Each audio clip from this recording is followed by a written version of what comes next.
슬픔과 우울증의 차이점에 대해 알고 싶은가? 그래서 우리는 그 차이점에 대해 공유하고자 한다.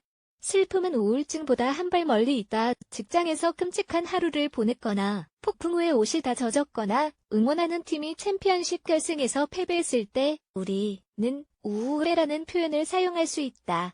이러한 사건들은 단지 슬프거나 괴롭게 해 섞일 뿐이다. 슬픔은 불행한 사건, 부정적인 상황, 좌절감 등에 자연적으로 반응하는 것이기 때문에 우울감보다 슬픔을 느끼는 것이 더 정상적이다. 우리는 로봇이나 기계가 아니므로 이별, 경제적 문제 또는 목표의 달성이 불가능할 때 충격을 받곤 하며 이는 정상이다. 그러나 슬픔은 우울증과 같은 심각한 병리학으로부터 고통받는 것과는 거리가 멀다.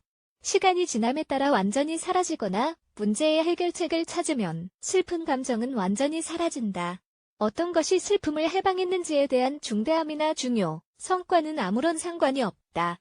사랑하는 사람이 죽거나 지구의 반대편으로 이사할 때나 이혼할 때도 우리는 애도의 기간을 거치며 삶은 계속된다는 사실을 깨닫는다.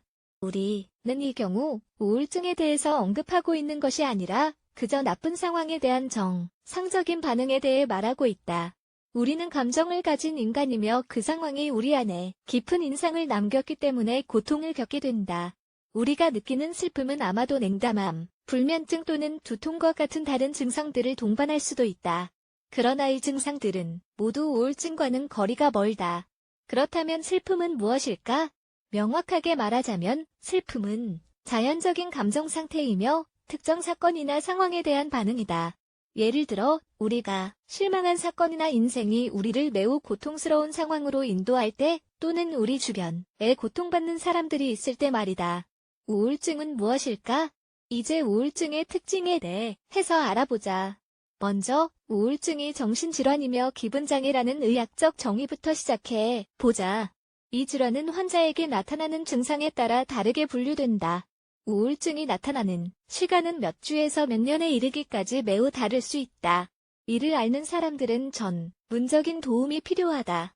정신과 또는 심리적인 상담은 모든 면에서 다시 인생을 즐길 수 있도록 도와주는데 매우 필수적이다.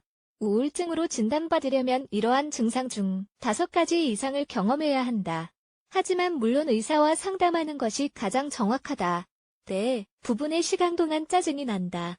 하루 종일 이유 없이 우울하다.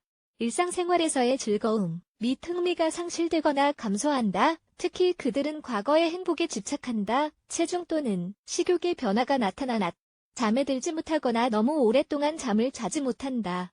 매일 불안감을 느낀다. 피로와 낮은 에너지 때문에 움직임이 느려진다. 결정을 쉽게 내리지 못한다. 죄책감과 무기력한 느낌이 든다. 죽음이나 자살에 대해 생각한다. 집중하는데 어려움을 겪거나 창의적인 생각을 하지 못한다. 비록 우리가 슬플 때도 이와 비슷한 증상을 겪기는 하지만 큰 차이점은 왜 이러는지에 대해 명확한 이유가 없거나 알아내기 어렵다는 사실이다. 반면 우리는 특정 상황 이외의 슬픔을 경험하고 그 징조를 파악할 수 있다. 슬픔과 우울증을 어떻게 구분해야 할까? 이 두 감정이 비슷하거나 때로는 구분할 수 없더라도 슬픔과 우울증의 특성을 분명히 해야 한다. 만약 우리가 증상의 원인을 밝힐 수 있다면 문제를 반영하고 해결 방안을 찾아냄으로써 감정을 개선할 수 있다. 우울증의 경우 우리는 만성적인 슬픔에 직면해야 한다. 이 감정의 원인에 대해 명확한 요인은 찾을 수 없다. 간혹 치료법으로도 요인을 찾을 수 없다. 우울증은 인생의 재미, 기쁨, 흥미를 감소시킨다. 우울증은 감각을 잃게 만들며 생활 에너지를 저하한다. 이는 어떠한 활동에서도 동기부여와 즐거움을 제거하며 사람을 좌절하게 만들고 비수능적으로 변화시키며 참을성이 없고 분노하는 사람으로 만든다. 많은 사람은 내가 우울증에 걸리면 어떻게 알 수 있지? 하고 궁금해한다.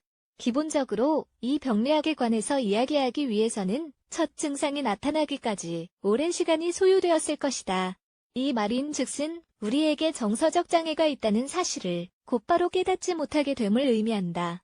환자의 상태를 결정하기 위해 심리학자들이 사용하는 골드버그 앵자이어티 언드 디프레션 스케일이라는 테스트가 존재한다. 진단은 일련의 질문으로 인해 결정된다.